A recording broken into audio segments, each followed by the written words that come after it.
You wanted the best. You've got the best podcast. The hottest podcast in the world.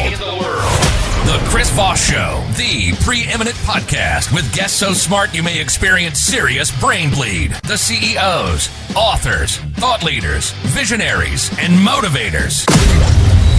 Get ready. Strap yourself in. Keep your hands, arms, and legs inside the vehicle at all times, because you're about to go on a monster education roller coaster with your brain.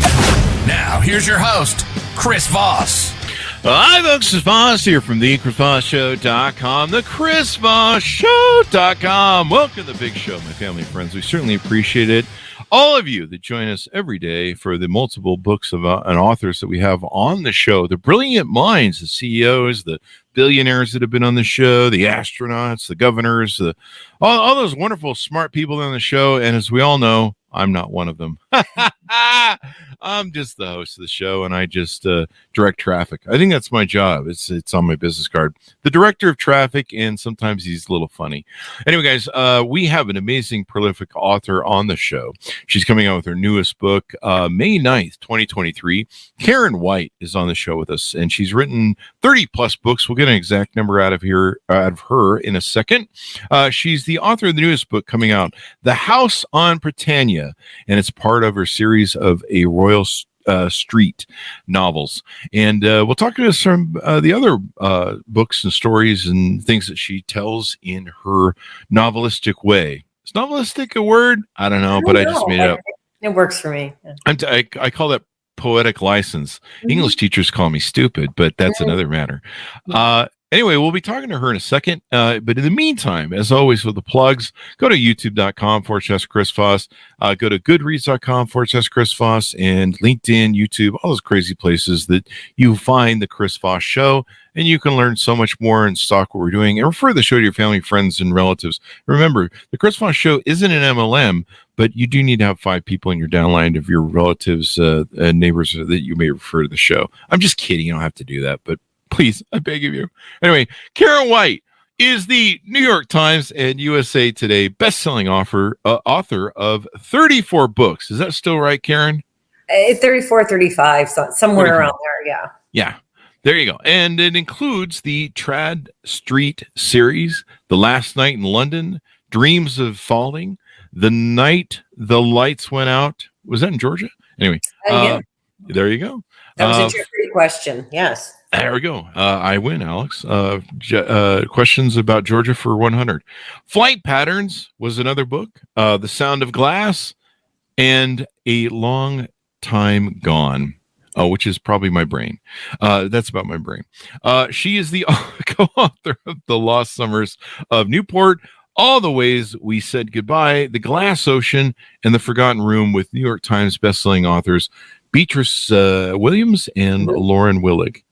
And she grew up in London, and now is her husband near Atlanta, Georgia. Wow. There you go. The Night the Lights Went Out. Welcome to the show, Karen. How are you? I'm doing well. Thanks for having me. Thank you for coming. It's fun to have you. Congratulations on the new book. Give us a .com or wherever you want people to find you on the interwebs. Karen-White.com. There you go.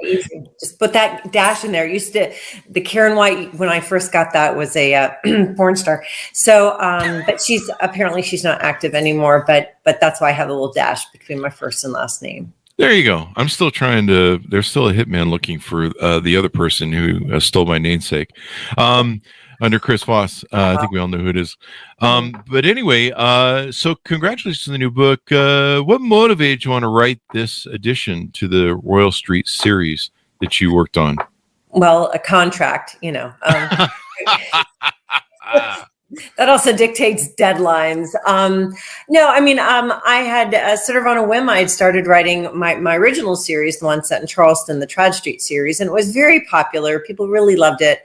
But I realized after 7 books that we were coming to the end. I had tortured the characters enough, and I wasn't totally ready to leave that world. And I know my readers were just they they wanted it to go on and on and on. So I did the next best thing, and I did a spin-off series where I took one of the characters from that first series, a secondary character, and I made her the star of the show in the New Orleans series. And I knew I wanted it to be set in New Orleans. I went to Tulane. I'm familiar with New Orleans. I love the city. And I thought it was a great place for the protagonist, Nola Trenholm, to sort of start her life anew. And so that's how we came up with The Shop on Royal Street, which was the first book in the series. And then The House in Prytania is number 2. And I tell people that you don't have to have read the first book in the series to know what's going on. And you definitely don't have to read the first series. I mean, it's more fun if you have time. I mean, come on, the book doesn't come out till May 9th. You have plenty of time. But because I do give you enough information, if you happen to pick up the book on its own, you will not be lost. And then you can always go back and fill in any details you think you might have missed. There you go. So let's tease out a little bit. One of the things with novels is we can't give away the middle and the ending, of course, which is different than political or historical books. But tease us out a little bit, maybe some adventures or different issues she ends up confronting that she's got to resolve. Sure. So some people, so the main character, she has a graduate degree in historic preservation. So of course, to start her new life in New Orleans, what does she do? She buys an old fixer-upper, a Creole cottage in the Marigny neighborhood of New Orleans. And it is pretty much a dump. She can't live in it yet because it's a dump, no running water, etc. So she actually lives in an apartment uptown, which happens to be the apartment I actually lived in when I lived in New Orleans. Oh, wow. Yeah, during college on Broadway. So Nola, she's 26 years old. She has had a little bit of a journey getting to where she is. She's overcome quite a bit. Including about with alcoholism. And she's got that. She's gotten help. She's clean. She's doing great. The only thing she's not prepared for is the past residents of her house who are no longer living, but have not moved out of her house. And one is quite angry, does not want her there, because he's hiding a secret to an decades-old murder that he doesn't want her getting close to or finding out, because it will have repercussions on his family who still lives in New Orleans. Wow. So she's not prepared for that at all, because she cannot communicate with dead people like her stepmother can, but she knows someone in New Orleans who can, Beau Ryan, who they sort of have a love-hate relationship. So of course she needs his help, even though she is very reluctant to ask for it. There you go. She could have called Ghostbusters, though. No, she could have, but yeah. So is there a little bit of psychic activity, and we've got ghosts and murder? There is. So Beau Ryan can communicate with ghosts, but I'm always careful when I talk about these books, because even though there is that paranormal element, these are not paranormal books. This is still very much a woman's journey. Nola, the main character, has so much baggage, and she's trying so hard to overcome everything and to move forward. And it's fun to see her struggle. I mean, nobody wants to read a book about a perfect person who always makes the right choices. And I think that's why people root for Nola, because, she's got a great heart. She's a great person, but she's like the rest of us. She's got her weaknesses, and to see her fight to do the right thing, and to fight for her friends, and to see her relationships grow is really, and for her to get stronger mentally and physically is really what this book and the series will be about. There you go. Empowerment. I mean, certainly if you live with ghosts in your house, last time I checked, they don't respond to, eviction notices very well. Yeah, they don't. Yeah. And they're always causing problems and stuff. But, if you can get them to pay rent, then you're really in business. That would be awesome. Yeah. With your dog, if you could only get your dog to pay rent, Dude, if I could get my dogs, I say that to my 2 dogs all the time. They're Siberians, and so they just look at me stupidly. They're so gorgeous. They are. And I'm like, come on, you guys have been laying around the house all this time. You just sleep, eat, and drink. And can you get jobs? And they're like, we got no opposable thumbs. And I'm like, and then they sigh heavily, like they're the ones going out and earning a living. It's like, What's so hard about your life? It's a rough job. It's a rough job. So, so she goes through this journey. She's dealing with all this and that thing. You know, a lot of your titles of your books deal with rooms, houses, the attics, and things like that. What do you feel the fascination is to draw from those sort of subject lines? You know, it's interesting. Since I was a little girl, my mom, I've been obsessed with old houses. And I never lived in one until we moved to London when I was 12. And, but, you know, I remember, you know, my mom like taking me to a dentist appointment and me saying, oh, can you just stop on the curb here? I'm going to look at this house, just because it was old and it had interesting architectural elements. And I don't know what that fascination was. I got a clue when we moved into our flat in London. It had been built. The building had been built in 1904, and so it had, you know, right in the middle of London in the West End, and you know, it had seen so much history, including the London Blitz. And I remember when we moved in, you know, the porter telling us that the reason why some of the windows in the building were not leaded glass and some was because during the Blitz, some had been shattered and they'd been replaced with plain glass. Mm-hmm. And that was the first time that I understood my fascination with old buildings. And that was because that was a piece of history I could hold in my hands. And I've always loved history. I've always loved historical novels. I've always loved true history. My father was a huge history buff and would take us to, you know, when we traveled the world, you know, we would go to the castles and the old houses and the parts of our collective history that happened in old houses. You know, I had my wedding photos taken at the Thompson Neely House in Washington Crossing, New Jersey, Pennsylvania, which is where Washington planned the attack on Trenton on Christmas Eve. And it's just I love history. I love the way history is still present, you know, and old houses are certainly a way of almost like time traveling. And I think that's where my obsession comes with. And old houses have these nooks and crannies and these hidden rooms and these staircases, and it's all great, you know. And so, of course, as an author, I love to sort of hone in on that fascination and explore it a little bit more. They're almost a character into themselves, aren't they? Oh, absolutely. Absolutely.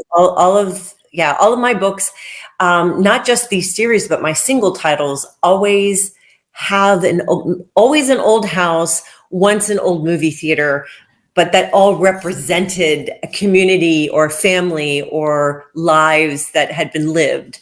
So definitely, you know, the history element is alive and well in my books. There you go. I love that because, you know, old homes that I've been into, you know, there's people that have passed through. You know, when you move into a new home, you're like, hey, we're the first people here.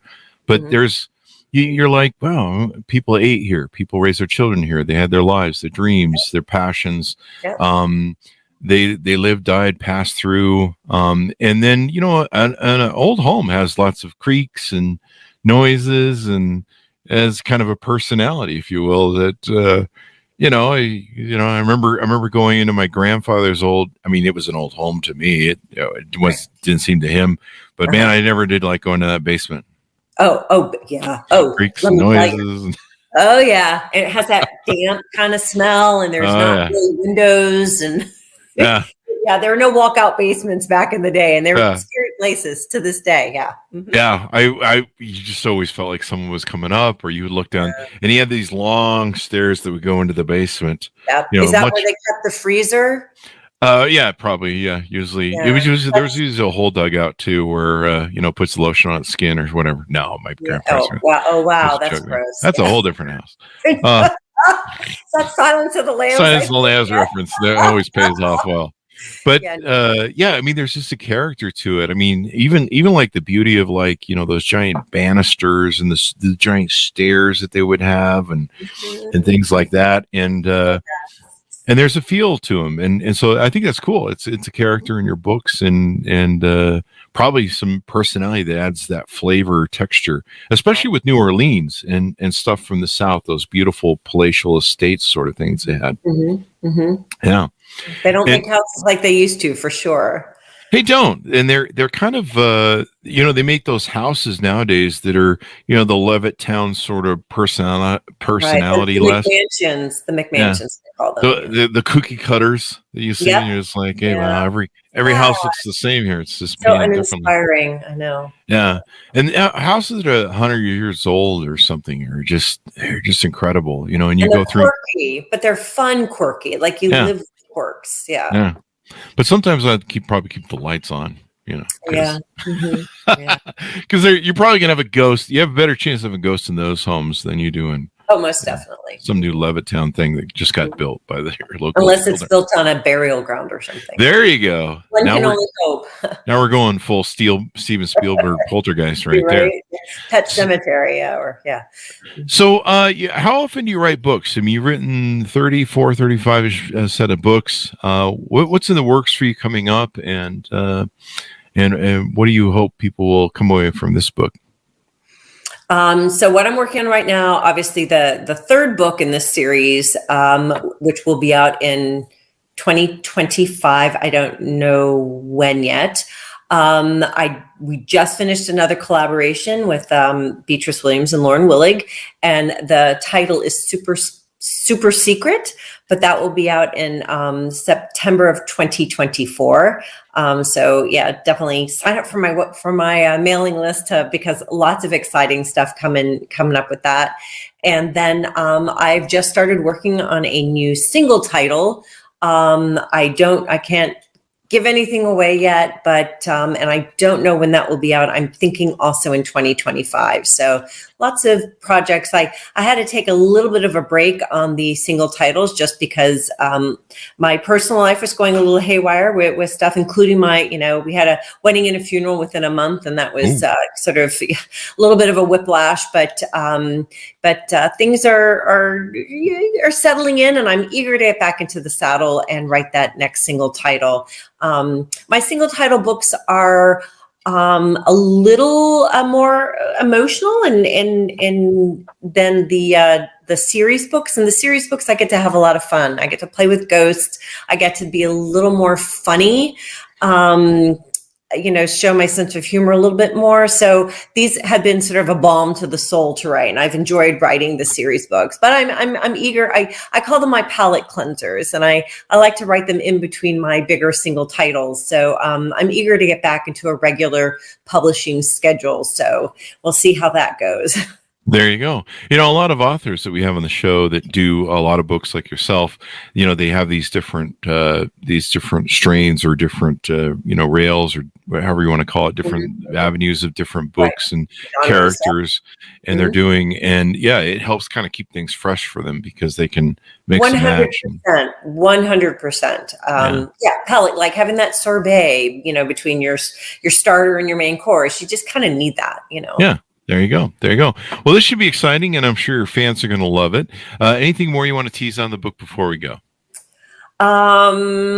Yeah. So there is a mystery that is solved in this book, but there is a new mystery that is introduced, as well as a new character who is very mysterious that we won't find out more until the third book. And I don't know what's going to happen either because I haven't written it. So we'll all be surprised and excited. And again, that third book, no title yet, but that will be out in in 2024. Yeah. There you go. Oh, 2025. Excuse me. Yeah. What year are we in now? We're in 23. Last time I checked, but I'm having a hard time. I'm still in 2022, so I'm still in denial about it. About halfway through the year, I wake up and you go, well, I guess I'm going to accept this. Oh my gosh. Yeah. Now I can accept this new year, June 1st. I'll accept it. Yeah. Usually I get to about December and I'm like, what happened? What the hell? I can't believe we're in April, but no, the next book in the Royal Street series will be out in 2025. I do know that because it's not next year. It's the year after. There you go. Well, thank you very much, Karen, for coming on the show. We really appreciate it. Thank you. I do appreciate it. Thank you. Give us your .com so people can find you on the interwebs. Karen-white.com. There you go. Order it up, folks. Wherever fine books are sold. Remember, stay out of those dirty alleyway bookstores. I got to get a tetanus shot the other day when I was in one. You only go wherever fine books are sold. The title of the book, The House on Prytania. It's part of the A Royal Street novel series, available May 9th, 2023.